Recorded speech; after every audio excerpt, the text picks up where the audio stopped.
अब हम आते हैं जंतु एवं पादप कोशिकाओं में अंतर पे।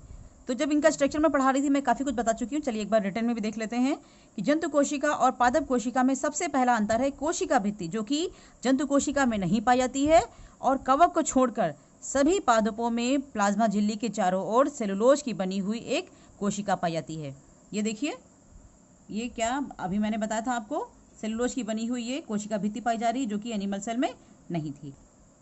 नेक्स्ट डिफरेंस है कि जंतु कोशिका में लवक नहीं पाए जाते हैं, जबकि कोशिका द्रव्य में हरित लवक होते हैं। जंतु कोशिका में राजधानियां नहीं होती हैं, जबकि पादप कोशिका में परिपक्व कोशिका में एक बड़ी सी राजधानी होती है। जंतु कोशिका में सेंट्रोसोम या सेंट्रियोल पाए जाते हैं, जबकि पादप कोशिका में ये नहीं पाए जाते हैं।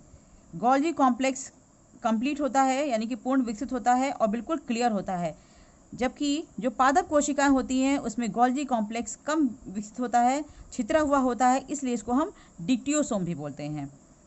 जंतु कोशिका संचित भोजन ग्लाइकोजन के रूप में इसमें होता है जंतु कोशिका के अंतर्गत, और पादप कोशिका में कवक के अलावा सभी पादप कोशिकाओं में मंड के रूप में, यानी कि स्टार्च के रूप में भोजन संचित रहता है।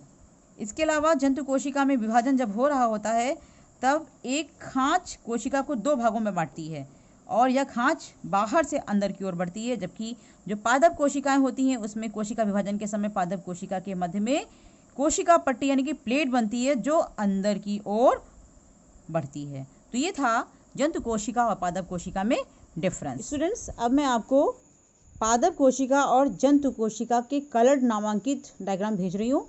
इसे आप अपनी कॉपी पर बनाइएगा और इसको समझिएगा, और नामांकन का विशेष ध्यान दीजिएगा। नामांकन साफ सुथरा होना चाहिए।